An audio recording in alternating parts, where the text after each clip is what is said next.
السلام عليكم ورحمة الله وبركاته.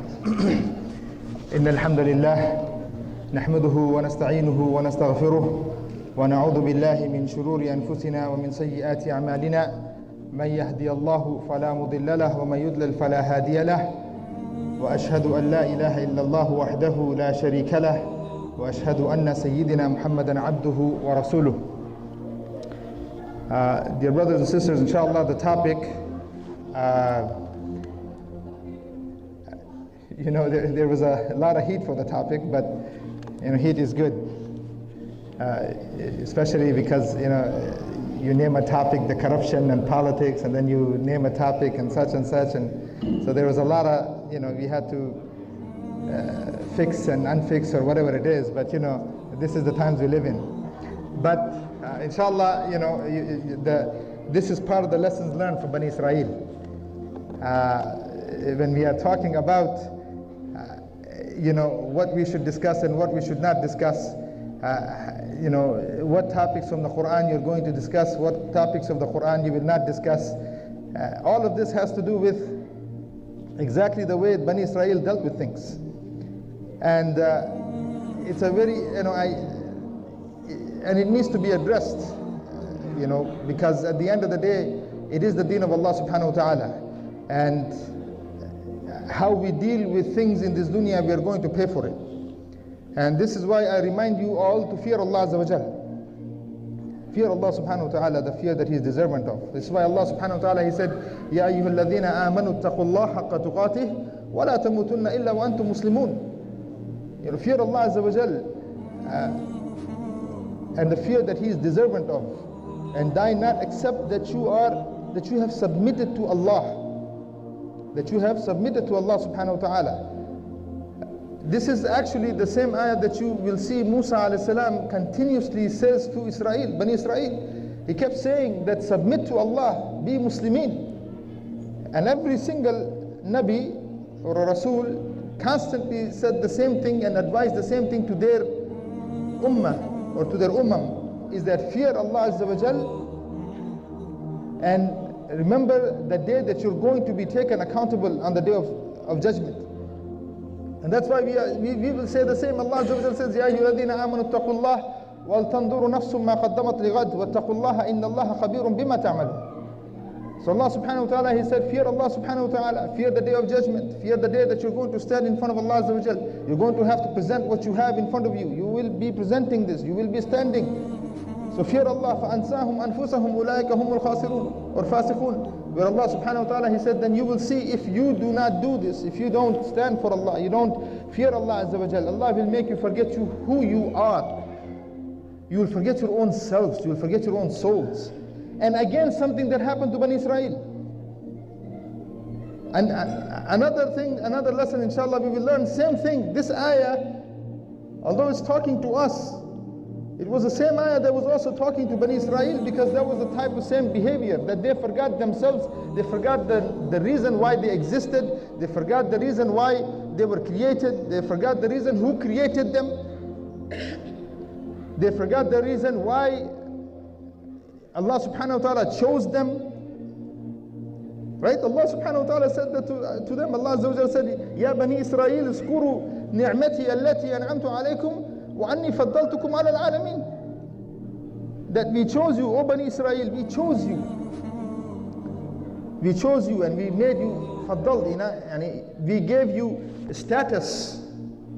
We gave you status above all other mankind. We chose you, we gave you status. For what reason? Because you are the people that, inshallah, you are the people of Allah Azza wa Jal. You will be the people who will enjoin the good and forbid the evil. You will be the people because you have been given a book. The reason for that status is that you've been given a book. So that book that you have been given, be truthful with it. Be truthful with that book that we have given you. This is an amana that we gave you, we chose you, we gave you fadl over everybody else.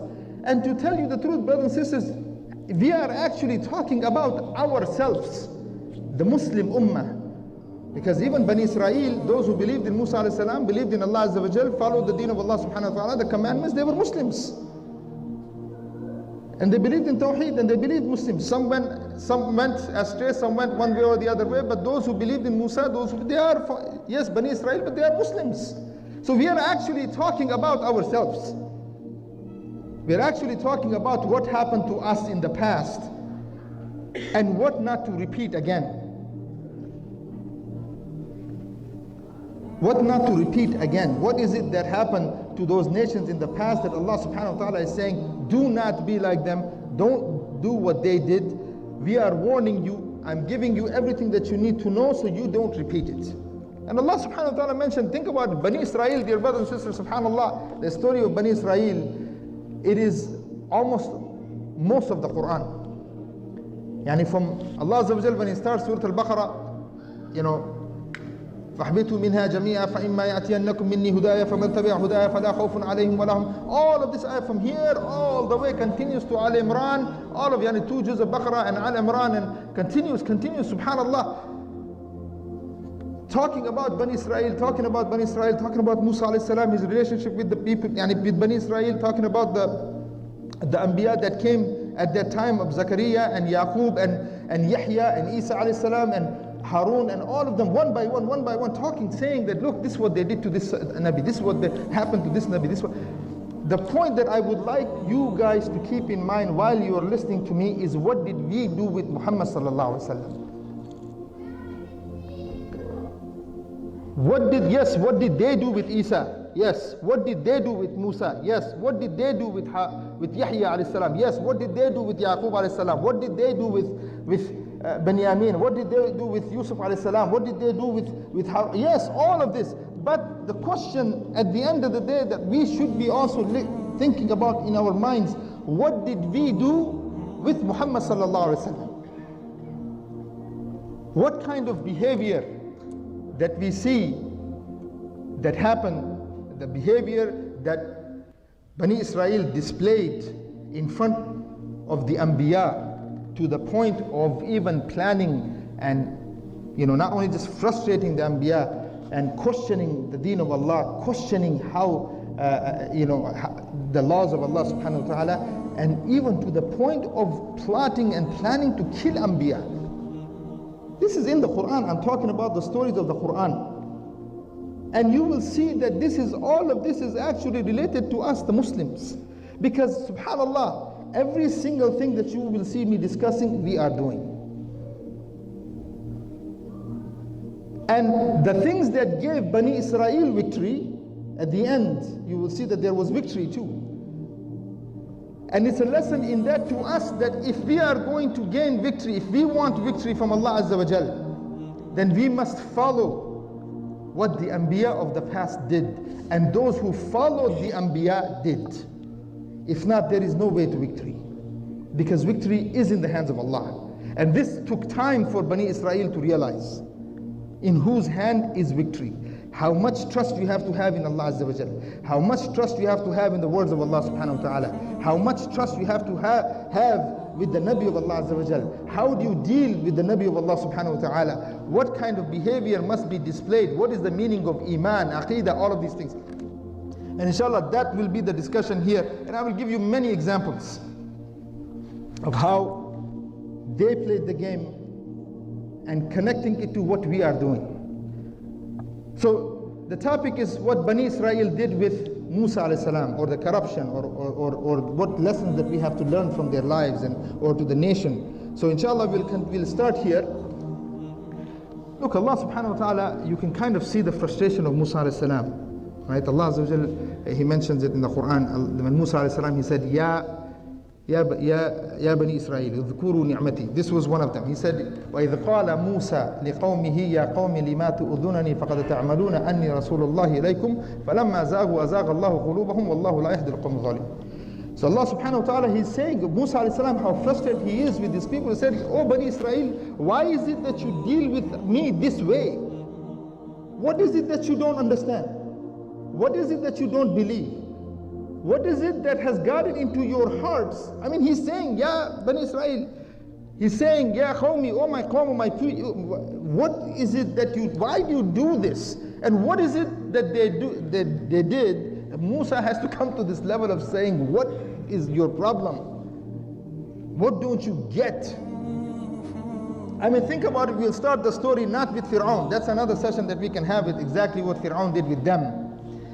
But before I actually go a little bit more into the details of the topic, I want you guys to understand what happens when a nation becomes enslaved. Okay? What happens to a nation that is a slave, that becomes enslaved? What happens to the mentality of the people when they become, they become the people who are they're being dominated, right? They have become slaves. The mentality of the people, the characteristics of those people, the personalities of those people. What kind of people do they actually become when they accept being slaves? And why did they become slaves? And what were the reasons why Allah subhanahu wa ta'ala humiliated them? And connect that to the Muslim Ummah today. Because again, we are talking about the extension of the Muslim Ummah. Today we are in the same boat. We are in many ways the Bani Israil of the time. We are in many ways, if you look at what is actually happening, we are the Bani Israil of the time. Exactly the tests, the timings of the test, the type of test, the given answers in front of us, and we deny. All of this we will see. So we'll start the story bi'idhnillah after, and right after the curse Allah subhanahu wa ta'ala puts on the Egyptians. So as you know, the Egyptians, when Musa alayhi salam came, when he came back from Madian, Musa alayhi salam, he started giving da'wah to Fir'aun. And when he starts the da'wah, now there is back and forth between Fir'aun and Bani Israil, and all of this is going on. But Bani Israil, Allah Azza wa Jal decides that Allah Azza wa Jal is going to curse the people of Egypt. So now all types of you have diseases coming, you have frogs coming, you have blood, water is turning into blood, you have signs after signs after signs after signs after signs. 9 different signs is coming. Fir'aun, even to the point that Fir'aun is losing his own men and his own children. Because remember, Allah subhanahu wa ta'ala, when he cursed them, Fir'aun, their children, the Fara'ina, the Egyptians were losing their children. While Bani Israil, their children were protected. And they can see the clear signs of Allah Azza wa Jal. I mean, think about it for a second. I'm about to drink this water, right? I say Bismillah. I'm about to, let's say I'm drinking this water. This water turns blood in front of you. And think about this. Turns blood. I'm drinking, turns blood. I give it to somebody from Bani Israil, let's say if somebody, he gives it to somebody else, it turns water. Then I take it back and drink water, it turns blood. In front of their eyes it's happening. You have frogs coming from all over, lies, this, that. After this happens, Musa alayhi salam goes to Bani Israil and he tells them that, listen, now is the time to leave Fir'aun. Leave Fir'aun, take freedom from him.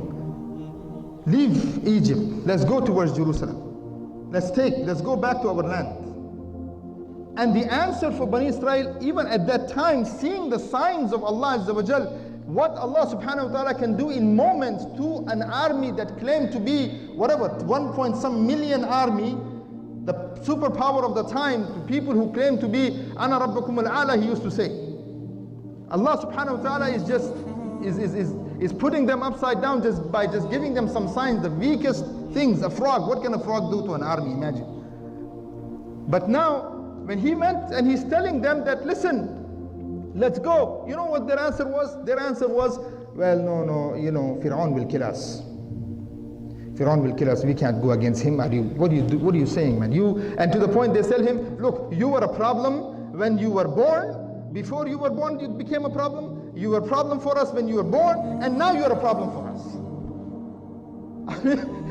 Here, and to tell you the truth, it was not even Musa alayhi salam that's creating the problem. The problem was Fir'aun himself. He saw the vision. Did Musa come and tell him, you saw the vision? He himself saw the vision, and he himself starts killing those people from Bani Israil because he saw that vision that somebody from Jerusalem is going to come and is going to take over his kingdom. He's going to destroy his kingdom. He's the one who sees it. And because of that, he starts implementing these policies over the people.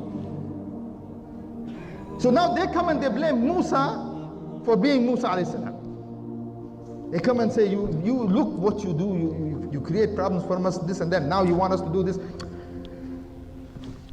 Now Allah subhanahu wa ta'ala gives them a sign, another sign.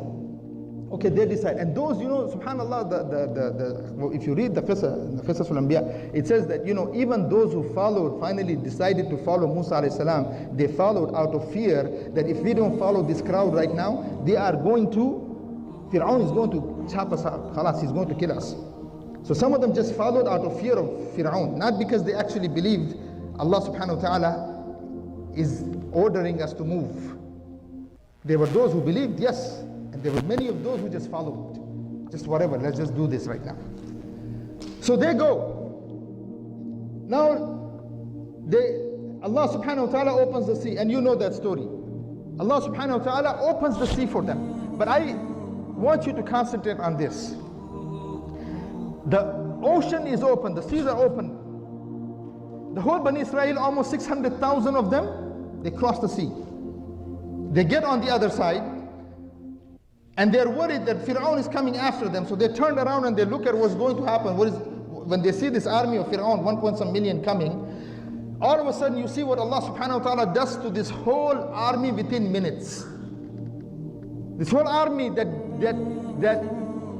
thought that it can control every part of the world. They are gods, they call themselves. Think about this.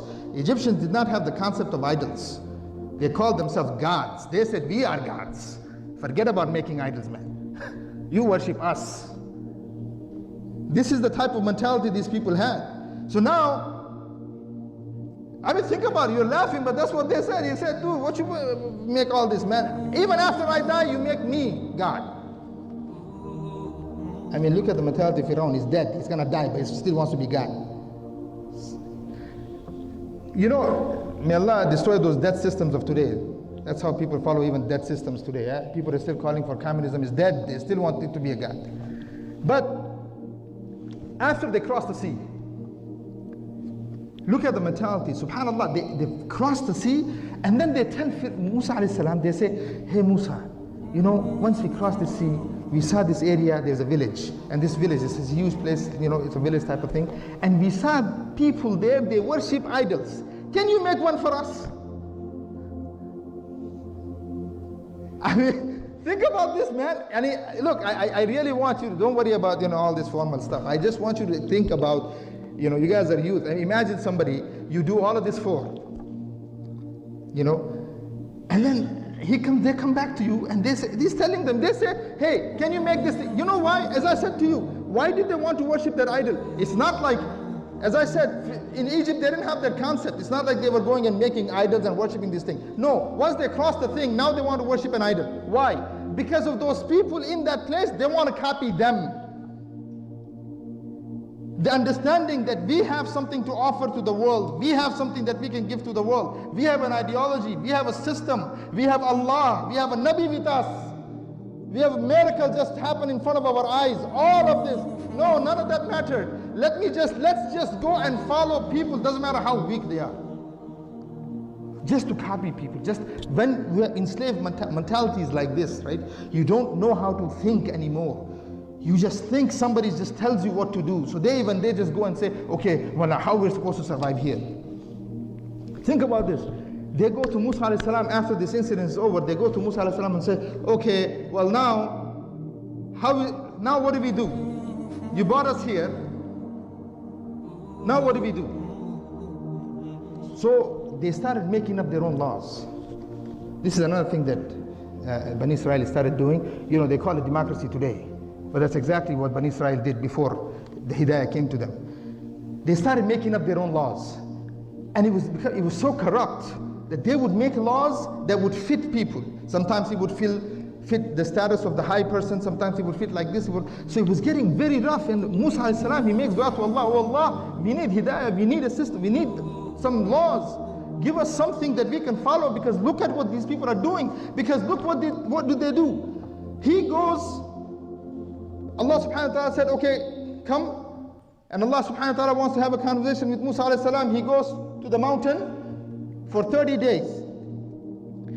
He's gone just 30 days. Within 30 days, they made their own calf, their own cow, and they started worshipping it. Meaning their desire, they were so used to following their own desires that Nabi leaves them just for 30 days. They put together a calf themselves, and imagine now, 600,000 I'm talking, right? 600,000 of them, one man, Samiri, is able to take them away from the deen. One man. Yani if you follow masses, right? Well, people are saying it, scholars are saying it, so and so is saying it. It must be okay. Well, so many people follow him. And Samiri would have been the scholar of the time, man. If you think about it, 600 people followers in 1 minute. Musa is not being followed, man. Musa left. Harun, brothers, think about this. Harun is still with them, a Nabi. Harun is still with them, sir? Yes or no? Harun is still with them. A Nabi of Allah with them. He's not the scholar. Samiri is. Reminds of the situation nowadays, Samiri becomes a scholar, and this scholar comes now, and he says he has a vision. And that vision, some say it was a vision, something, whatever he saw, and what did he do? Okay, I saw this thing, I saw this angel in my dream, and he was standing there, I took some of this, the whole story. He takes the dirt, and he said, and then he tells all of those Bani Israil, he says, whatever gold that you took from Egypt when you were leaving them from your masters, bring that gold, and I'm going to make this into a calf. And he takes all of their gold for them, and he makes a calf out of it, and he's making, because the wind is going through the thing, they can't figure that out. When you stop thinking, no understanding of things, oh look, it's making noise, the wind is going through it, they say it's making noise. You see, oh my goodness, golden calf making noise? And it's making noise, must be a god. Who said so? No, they didn't. Oh, Samiri says so. Must be right. Must be right. So now, Musa alayhi salam, he comes back. I just want you to understand, brothers and sisters, when you start following desire, when you start following your own whims and desires, what happens? That you could have the best amongst you, and you will reject them. You will reject them knowing they are truthful. When Musa alayhi salam comes back, and he says to Harun, what is it that you've done? Look at this, what did you do? He grabs him by his beard and grabs him by his hair. He said, what are you shaking him up? And he's saying, then Harun tells to his brother, he said, oh my brother, and he says, oh my brother, look, I just wanted them to not divide. I just was waiting for you to come back. He's gone 30 days, he had to stay another 10 days. They made so much fitna, they said, khalas, he's dead, forget about him. He's not going to come back. And not only that, now he comes back with the rulings. When he comes back with the rulings, I will go to what happened to those people what the punishment came to those people who started worshipping the calves. There's, brothers, subhanAllah, out of 600,000 Bani Israil, only 70 of them decided that they will stay on the right path. Only 70. That means over 500 something thousand people decided that they will follow Samiri, even though they know this is shirk. They had seen the water split in front of them. They have seen signs after signs happen in front of them in Egypt. They have seen everything that there is to see as a nation, and the moment they get a chance to turn their backs to Allah, they turn. And this is something that we have to understand. How quickly are we in that same spot? Are we in the same situation? Are we turning our backs to Allah subhanahu wa ta'ala the moment that we get a chance? Is this the attitude that we have, the characteristics that we have developed? He comes back and he tells them, this is the law. Allah subhanahu wa ta'ala has given us the law. You know what the answer was to them? When he said that Allah Azza wa Jal has this law that you have to follow, they said, we will examine it first. We will examine it first. We will see what fits us, what benefits us. We will take that. This is exactly their answer was. We will examine it, and we'll take what will benefit us. Like today, what we do, right? Everything is about benefit. What benefits me? It's not about Allah Azza wa Jal. What will benefit me on the day of judgment? What will I say to Allah subhanahu wa ta'ala when I'm standing in front of Allah Azza wa Jal?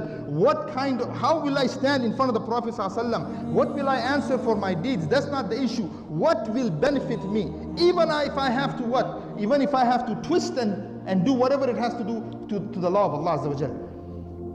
To the point Allah subhanahu wa ta'ala said when they decided they will not do it, Allah subhanahu wa ta'ala said, if you don't take the law, you will take this law by force. It will be forced upon you. It will be forced upon you. And their attitude was, okay, let's see what you can do. Until the mountain would come on the top of their heads and hover over their heads, and they would look at the mountain on the top of their heads, and then they would put their head down in sajda, look with one eye if the punishment is still there. If it's there, they would say, Subhan Rabbil Ala. The moment the punishment is gone, they're gone. The moment the punishment is gone, they're gone. This was the attitude is that I'm talking about. I can't say, oh Allah subhanahu wa ta'ala, you know. I mean, you have to understand, but the things have changed. You have to understand, we have to think differently nowadays. You know, brother, but you have to understand, you know, we live here. How many times have you heard that? Subhanallah, you live here, did Allah change? Did Allah change? Did Allah subhanahu wa ta'ala someone else now? What happens? You change as you go, the deen of Allah Azza wa Jal changes. This was the way they did the work. They wanted to play games with the rules of Allah subhanahu wa ta'ala to the point that they forgot to even have shame. That how to deal with subhanallah, yani Allah Azza wa Jal. You know,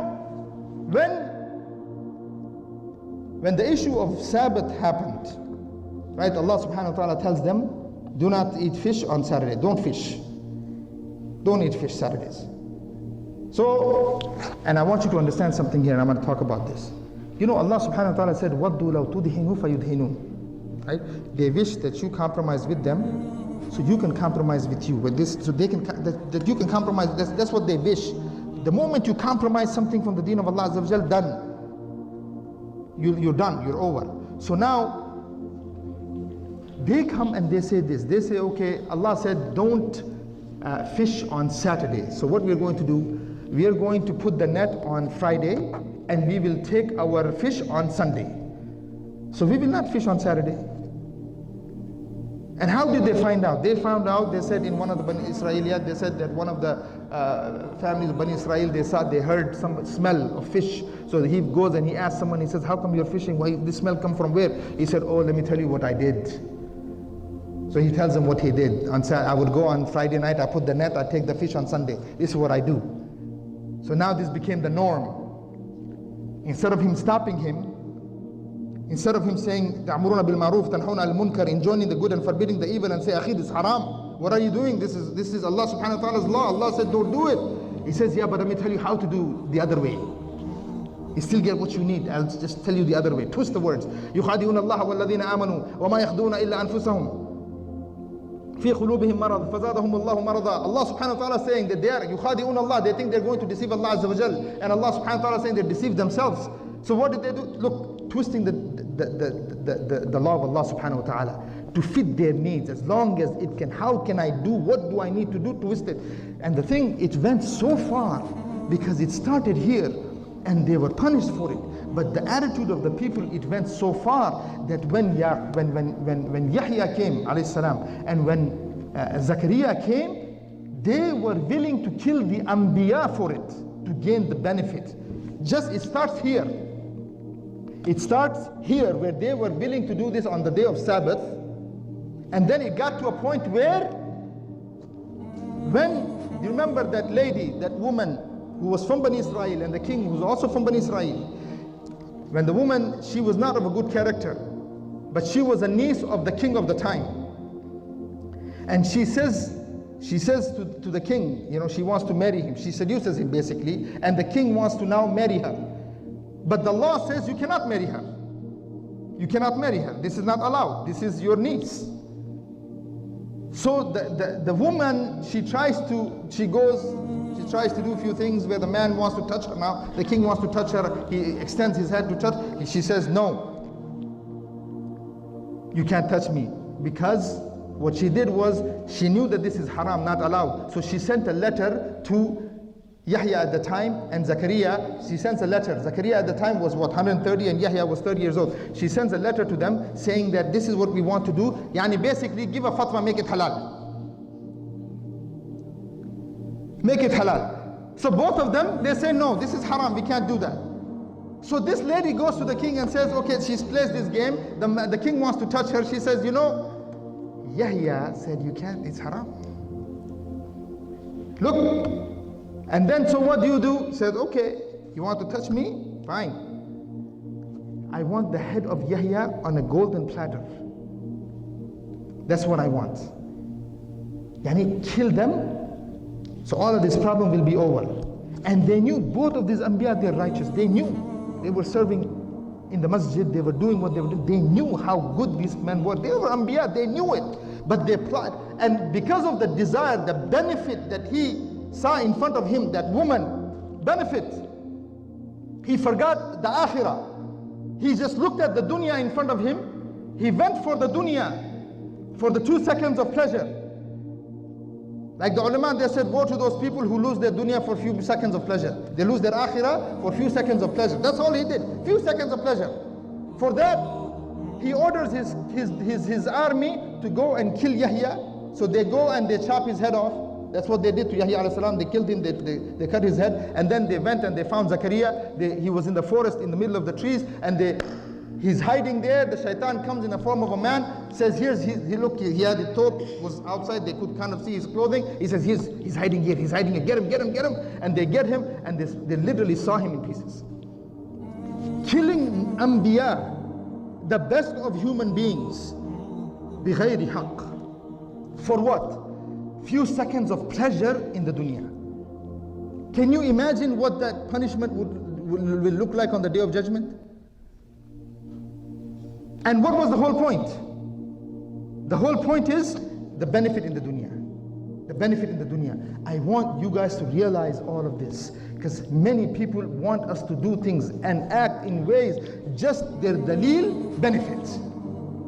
Maslaha, maslaha, maslaha, maslaha, and nothing, no dalil, no Quran, no Sunnah. Sometimes you come and you say, Akhi, but Quran, Sunnah says this. He says, yes, but.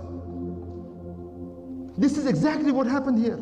She said, yeah, you want it? I know what the law says. But he is not willing to do that, right? Okay, I want him. I want the head. Killing Anbiya for some pleasure in the dunya. Subhanallah, brothers, and then denying the favors of Allah subhanahu wa ta'ala.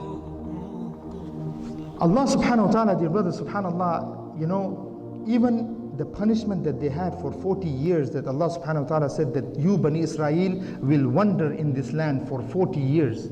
Some of the ulama, they said that these people, sometimes they would look at, they thought that they could find, somehow, they could still find the place that they want to go. They would be about to reach it, and Allah subhanahu wa ta'ala would change it for them. 40 years just wandering, not in the wilderness, not sure what will happen. 40 years.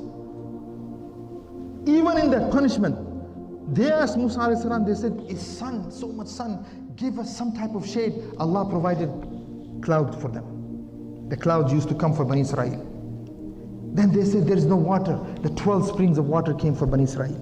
They said, how are we supposed to live here without food? Allah subhanahu wa ta'ala sends manna wa salwa, the best of the food from Jannah. He didn't go to Divan and get biryani from Hyderabad house. Some people like the biryani. Huh? Anyway, so think about this. Subhanallah, it's not like that. It was from Jannah coming. The quail, this bird type of thing is coming to them every day. Can you imagine after that? They said, what is this, man? Every day from Jannah coming food. Only from Jannah? Can you imagine that? They to yourself, only food coming from Jannah every day. No, man, come on. We want the basal, we want the meat, we want this, we want that, all of these vegetables, all of this for what? Come on. So Musa alayhi salam said, if you want that, you would have to go back to Egypt. You want to do that? They said, our time under Fir'aun was better than this.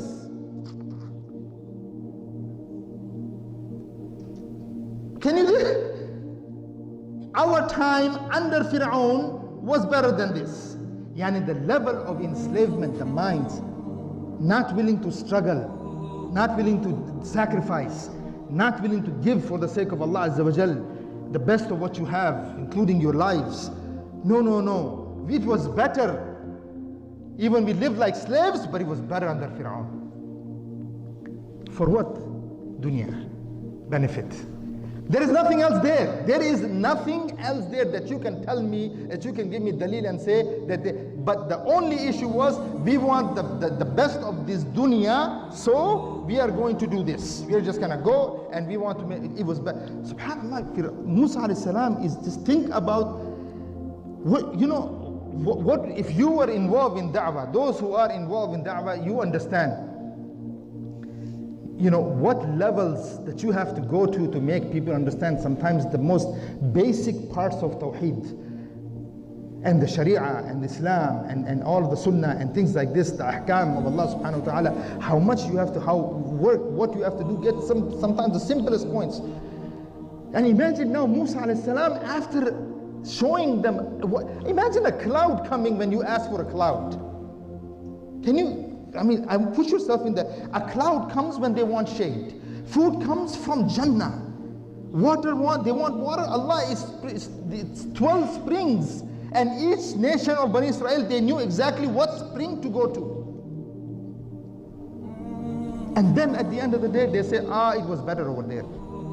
Thanklessness. And this is why Allah subhanahu wa ta'ala says, you know, when the hadith of the Prophet ﷺ, the thanklessness is beginning of shirk, beginning of kufr. I did not understand that. Why did Allah subhanahu wa ta'ala say that? You know, why is there a hadith like this? What does that mean? You know, until I saw this and I said, do we not do that? Yani think about it, brothers and sisters, when you have miracles that are happening in front of their eyes that they denied. We have a living miracle called the Quran in front of us. Do we not deny it every day? Somebody comes and says, Akhi, but Allah said this. You say, yes, I know. Allah subhanahu wa ta'ala, Quran, brother, Quran, Allah Azza wa Jalla is saying this in the Quran, please, and look, yes, but what else is it than to deny the miracle of Allah right in front of your eyes? Quran here. You believe this is the book of Allah? Yes, it is. You believe this is the Sharia of Allah? Yes, it is. Can anybody change this book? No, brother, I guess shirk, you can't say that. Or is this a book 100%? Is there any doubt in it? No. 100 right in front of your eyes. Follow it. But it's reality. And this is something that they did. And this is why the Prophet ﷺ said, Allah said, do not follow them. Do not do this. That's why Allah said, غَيْرِ الْمَغْضُوبِ عَلَيْهِمْ وَلَا الضَّالِّينَ. Allah subhanahu wa ta'ala's ghadab came to them. Allah subhanahu wa ta'ala said, they went astray. Don't follow them. If you're going to do this, what they have done, you will end up in their same situation. Dear brothers and sisters, subhanAllah, if you think about it, 40 years from the time of Musa alayhi salam all the way the 40 years, if you add it, how many years of they're going through this struggle, in some ways a punishment for denying the rights of Allah subhanahu wa ta'ala. And if you look at this ummah today, for the 95 years without Islam, without the Khilafah, without the deen of Allah Azza wa Jal, humiliation after humiliation after humiliation. Why? Until and unless we don't go back to Allah subhanahu wa ta'ala purely for Allah and Allah only and Allah, bas Allah. If we are not willing to do that, if you think that victory will come from anywhere else, this is the Quran, these are the lessons of Bani Israil in front of us.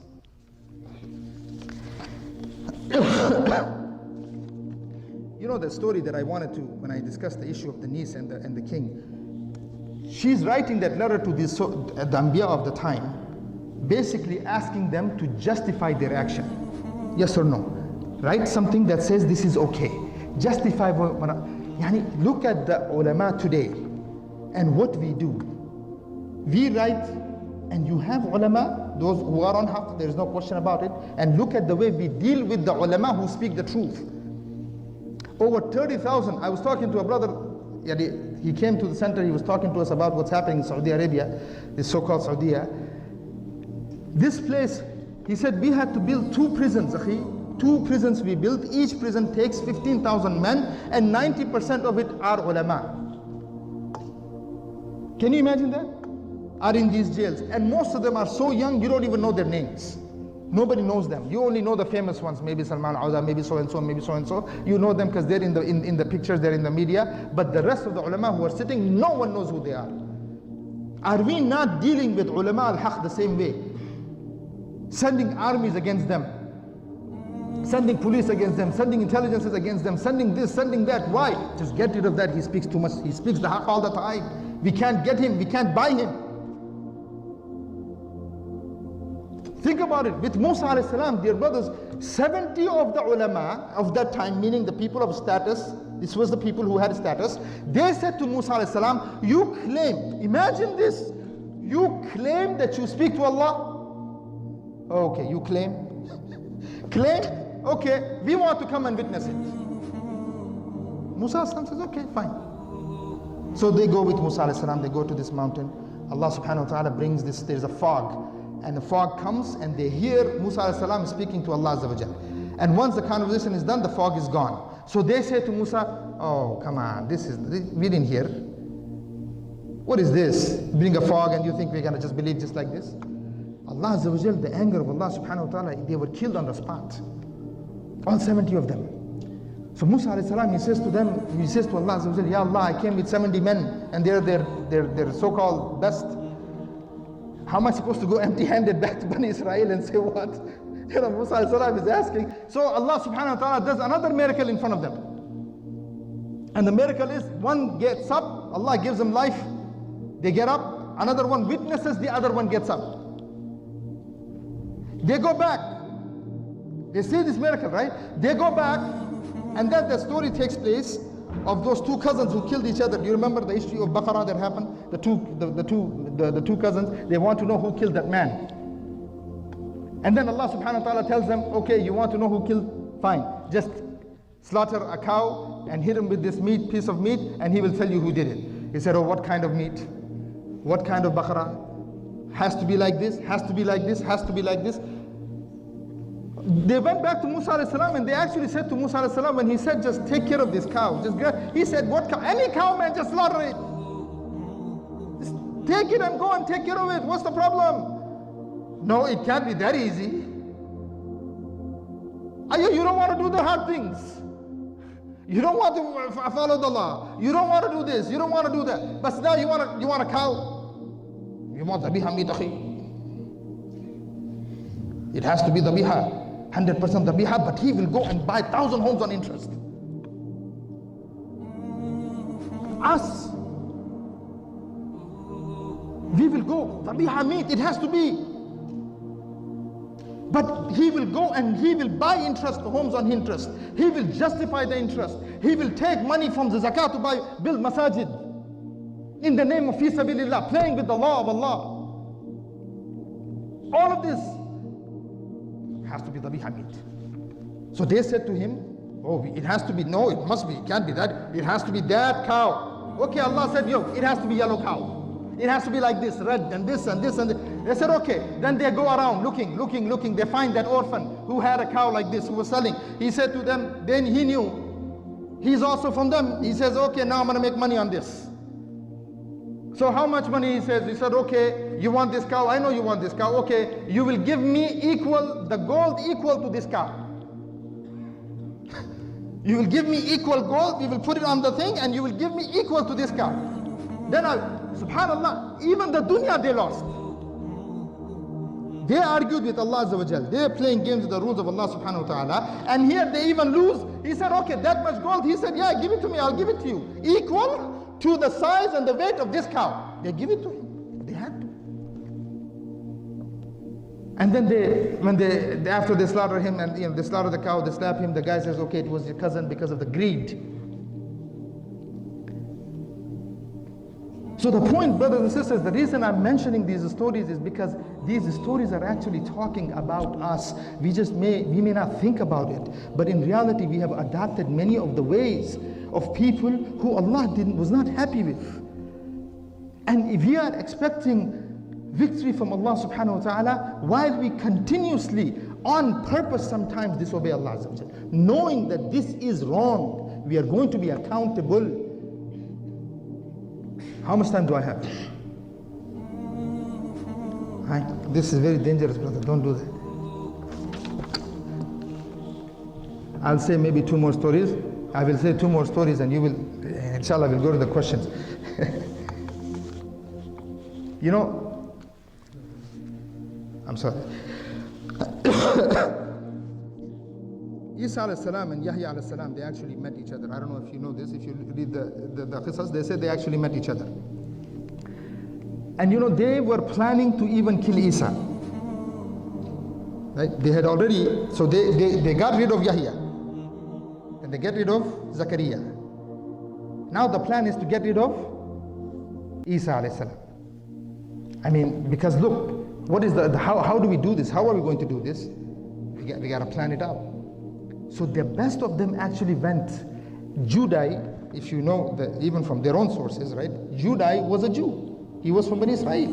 He's the one who actually sold Isa alayhi salam, and he's the one who actually went and said, and he was from them. He was very, you know, he had high status. He was the one who was basically stabbing Isa alayhi salam in the back and saying, take him, put him on the cross, do whatever you got to do, because he does not allow us to play games, you know, because they used to have their tables of business interests that they used to do in Masjid al-Aqsa, in their temple. So they used to have tables. So at one point, Isa alayhi salam, he actually went and this is from their own stories, I'm just giving you, again, I'm going to mention this Israiliyat. He actually went and he took their tables and threw them like this in front of their faces. So they got very angry. So they banned him.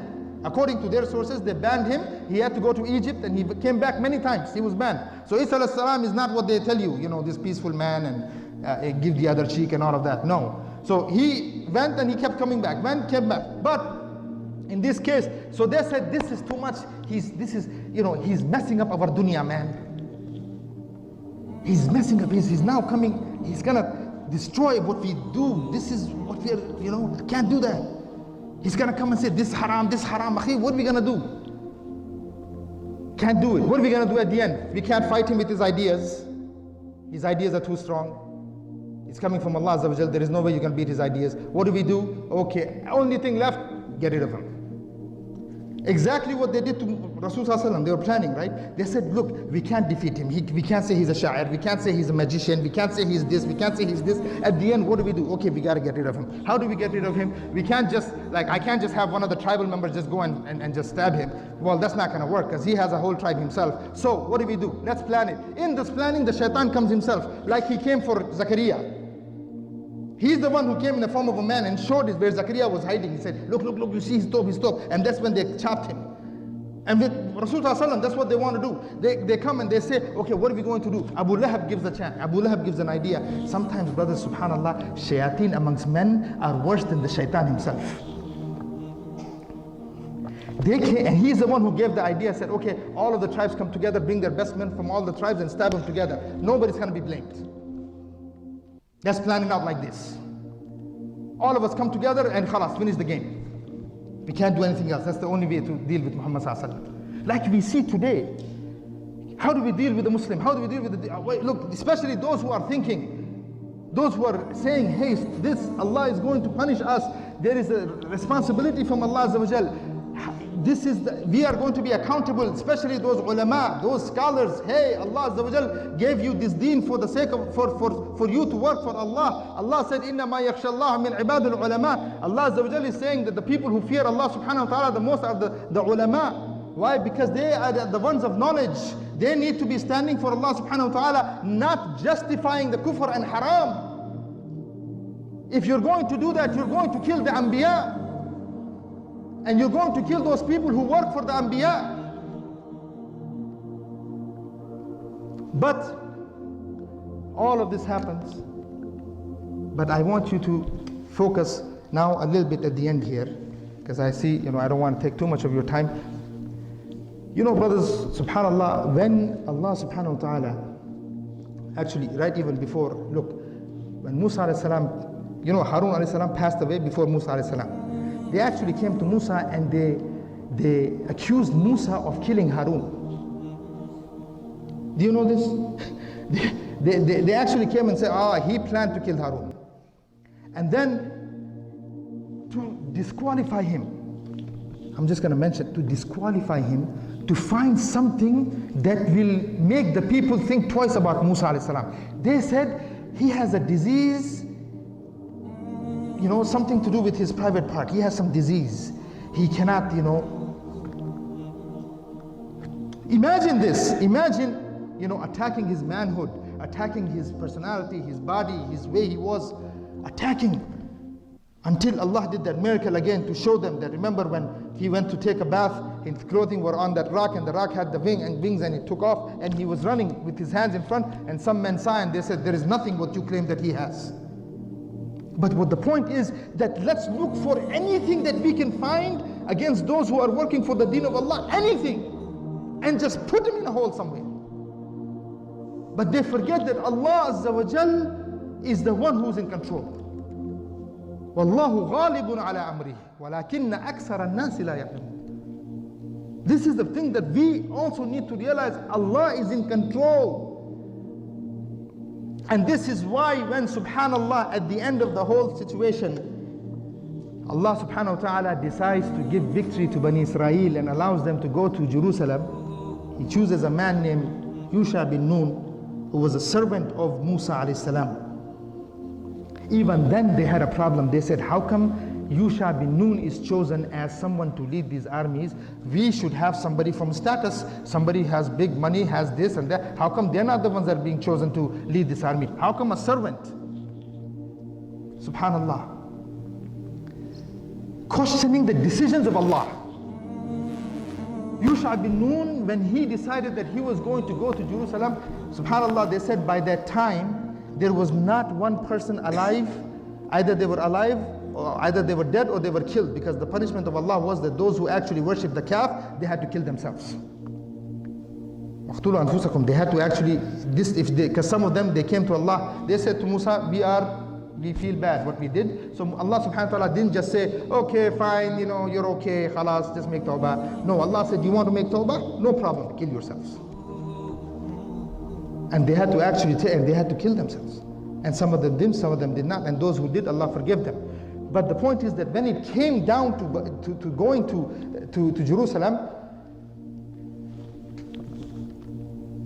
Yusha bin Nun, they said that there was not one person that was from those people who worshipped the calf in his army. Either they were dead or they were killed. And even when he's about to take them, and he says his conditions to joining the army, he says those people, if you're going to join my army, who's going to come with me? If you have recently gotten married and you have not consummated the marriage, you cannot be part of this army. And if you in your mind have that you have some cows or camels that they're pregnant and they're about to give birth, and if you have that in your mind, you cannot join my army. Meaning that if you have any part of dunya benefit in your mind, you cannot join my army. Because it has to be pure Allah Azza wa Jalla. We're going to do this for the sake of Allah. And that is when he decided, dear brother, subhanallah, that he's going to do this for the sake of Allah subhanahu wa ta'ala. Allah subhanahu wa ta'ala chooses this army. And even then the army is tested by not drinking. Allah said not to drink. And if you drink just one sip, some decided to go further and again go for the dunya, not realizing this is the amr of Allah, this is the order of Allah subhanahu wa ta'ala. Those very few continued on with Yusha bin Nun, but Allah Azza wa Jal gave him victory to the point that Allah, when Yusha bin Nun decided that they just needed some more hours of the daylight, he pointed to the sun and said, you know that I worship Allah, you know I'm under the command of Allah and you're under the command of Allah. I ask you for the sake of Allah, just to stop a little, just so they can gain victory.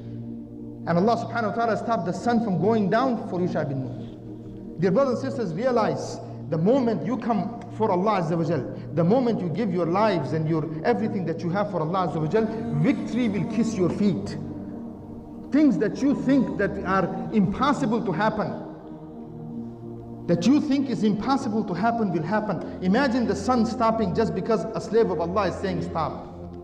Because he believes in Allah, he's doing what he's doing purely for Allah and for nothing else.